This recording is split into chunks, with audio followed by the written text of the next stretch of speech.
안녕하세요. 여러분의 건강한 삶을 위한 필수적인 영양소, 바로 단백질에 대한 매우 중요한 이야기를 나누기 위해 이 자리에 섰습니다. 혹시 단백질 공복이라는 다소 생소하지만 중요한 개념을 들어보신 적 있으신가요? 만약 여러분이 평소 아침 식사를 거르거나 혹은 대충 때우는 습관을 가지고 계시다면 오늘 제가 들려드릴 이야기에 더욱 각별히 귀를 기울여 주셔야 할 것입니다. 질병관리청에서 발표한 2024년 국민건강영양조사 결과에 따르면 우리나라 1세 이상 국민의 아침 식사 결식률이 놀랍게도 무려 35%에 달한다고 합니다. 이는 우리나라 사람 셋 중 1명이 매일 아침을 거르고 있다는 충격적인 현실을 보여줍니다. 아침 식사를 단순히 거르는 것을 넘어 아침을 먹는다고 하더라도 내용물이 부실한 경우가 허다합니다. 예를 들어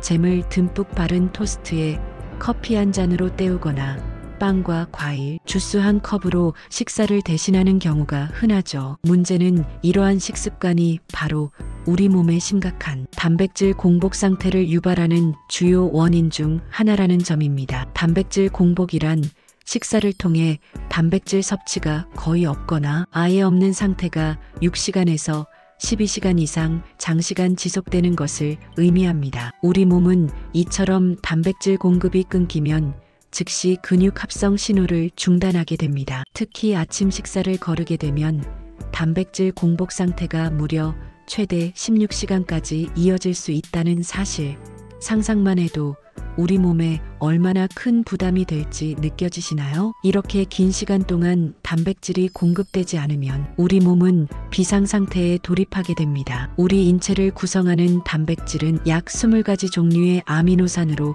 이루어져 있습니다. 이 아미노산들 중 9가지 종류는 우리 몸 안에서 스스로 합성해낼 수 없기 때문에 반드시 외부, 즉 식사를 통해서만 섭취해야 합니다. 우리는 이 아미노산들을 필수 아미노산이라고 부릅니다. 만약 이 필수 아미노산들이 우리 몸에 제대로 공급되지 않는다면 이는 단순한 문제가 아니라 우리 몸의 근육은 물론 다양한 생리 기능에 심각한 문제를 초래할 수 있습니다. 단백질은 단순히 울퉁불퉁한 근육을 만드는데 필요한 재료가 아닙니다. 단백질은 우리 몸의 모든 세포를 구성하고 다양한 장기의 핵심적인 성분이며 생명 활동을 조절하는 중요한 호르몬과 면역 물질, 그리고 모든 생화학 반응을 촉진하는 효소, 나아가 신경 신호를 전달하는 신경 전달 물질의 근간이 되는 그야말로 우리 생명 유지에 필수 불가결한 핵심 영양소입니다. 성균관대학교 삼성융합의과학원 겸임교수이자 노년내과 전문의이신 장일영 교수님은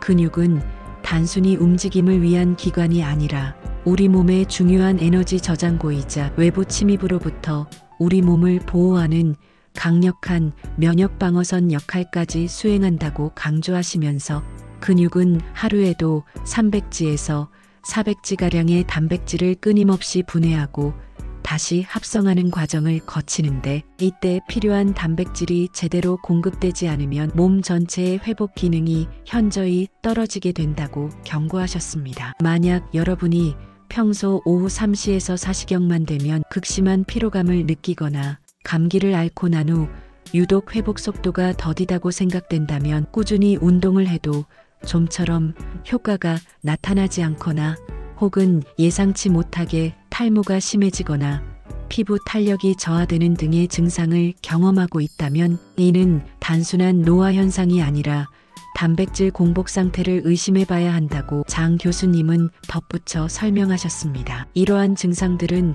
우리 몸이 단백질 부족으로 인해 비정상적인 상태에 놓여 있음을 알리는 경고 신호일 수 있습니다. 우리 몸의 근육 단백질 합성은 식사를 통해 단백질이 공급된 후 약 2시간에서 3시간 정도 활발하게 증가하다가 이후 3시간에서 5시간이 지나면 다시 원래의 기저 수준으로 떨어지게 됩니다. 즉, 단백질 섭취가 없는 단백질 공복 상태가 너무 길어지면 근육 합성은 완전히 중단될 뿐만 아니라 오히려 우리 몸은 생존을 위해 기존의 근육을 분해하기 시작합니다. 이는 우리 몸이 다른 중요한 장기 활동에 필요한 아미노산을 얻기 위해 근육이라는 최후의 보루를 희생하는 비상 상황인 셈입니다. 이처럼 단백질 공복 현상이 반복되고 장기화되면 결국 우리 몸의 근육량이 점진적으로 줄어드는 근감소증으로 이어질 위험이 매우 커지게 됩니다. 근감소증은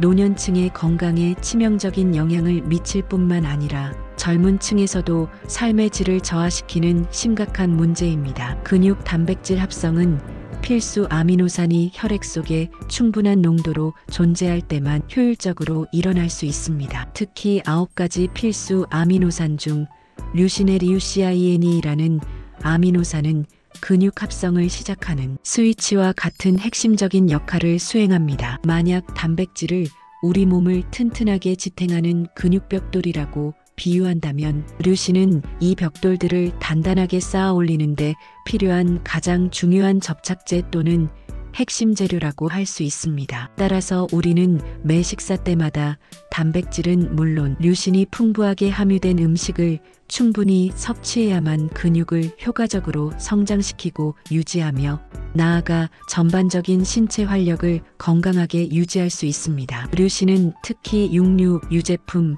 콩류 등에 풍부하게 들어있으므로 식단에 적극적으로 포함하는 것이 좋습니다. 특히 노년층의 경우 젊은 사람들과 비교했을 때 같은 양의 단백질을 섭취하더라도 근육 합성 반응이 상대적으로 둔하게 일어나는 경향이 있습니다. 이는 노화로 인한 자연스러운 현상이지만 그렇기 때문에 나이가 들수록 류신을 포함한 고품질 단백질을 끼니마다 더욱 충분하고 전략적으로 섭취하는 것이 매우 중요합니다. 고품질 단백질은 우리 몸에 필요한 필수 아미노산을 모두 균형 있게 제공하는 단백질원을 의미합니다. 그렇다면 우리 몸의 근육 합성을 가장 효율적으로 자극하기 위해서는 하루에 얼마나 많은 단백질을 섭취해야 하며 어떻게 나누어 먹어야 할까요? 전문가들의 연구에 따르면 근육 합성을 최대로 자극하기 위해서는 한 끼당 약 20g에서 30g의 단백질을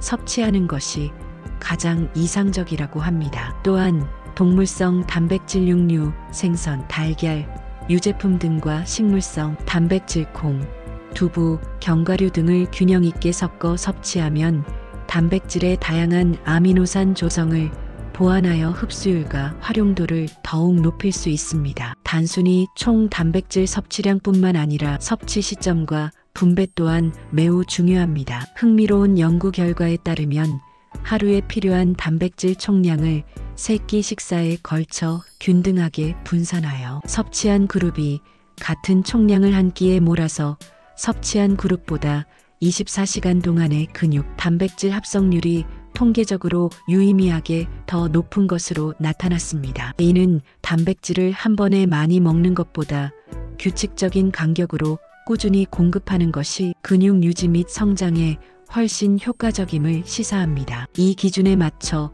우리 일상생활에서 실천할 수 있는 이상적인 식단 예를 구체적으로 들어보겠습니다. 아침 식사로는 달걀 2개 약 12g의 단백질과 무첨가 두유 한 잔 약 7g 그리고 그릭 요거트 한 컵 약 15g를 함께 섭취하면 약 30g 내외의 단백질을 손쉽게 보충할 수 있습니다. 점심 식사로는 지방이 적은 닭가슴살 100g 약 23g과 혈당 조절에 좋은 현미밥 한 공기 그리고 다양한 비타민과 미네랄이 풍부한 신선한 채소를 넉넉하게 곁들이는 것이 좋습니다. 저녁 식사로는 단백질이 풍부한 생선 한 토막고등어, 연어 등 100g당 20g 내외가 식물성 단백질의 대표주자인 두부 반모약 8g 그리고 여러 가지 색깔의 야채를 충분히 섭취하여 균형 잡힌 영양을 제공합니다. 식사 중간중간 허기가 느껴질 때는 건강한 간식을 활용하여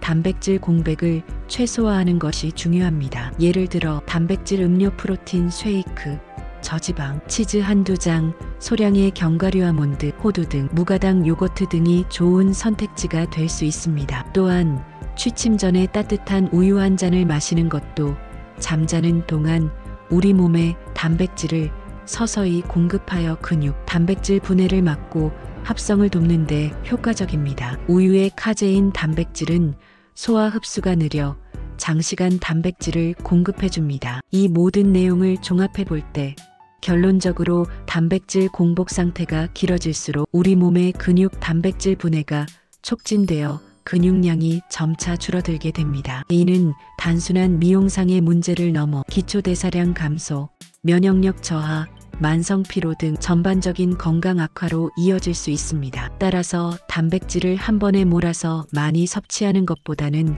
하루에 3회에서 4회 정도 가급적 일정한 간격을 두고 꾸준하고 자주 섭취하는 것이 근육을 효과적으로 유지하고 성장시키며 더 나아가 우리 몸의 신체 활력을 최적으로 유지하는 데 매우 중요합니다. 오늘부터라도 우리의 건강을 위협하는 단백질 공복을 적극적으로 피하고 규칙적이고 균형 잡힌 단백질 섭취 습관을 통해 더욱 건강하고 활기찬 삶을 만들어 나가시기를 진심으로 바랍니다. 여러분의 건강한 미래를 응원합니다. 감사합니다. 구독, 좋아요는 더 좋은 영상을 만드는데 도움이 됩니다. 즐겁고 행복한 하루 되세요.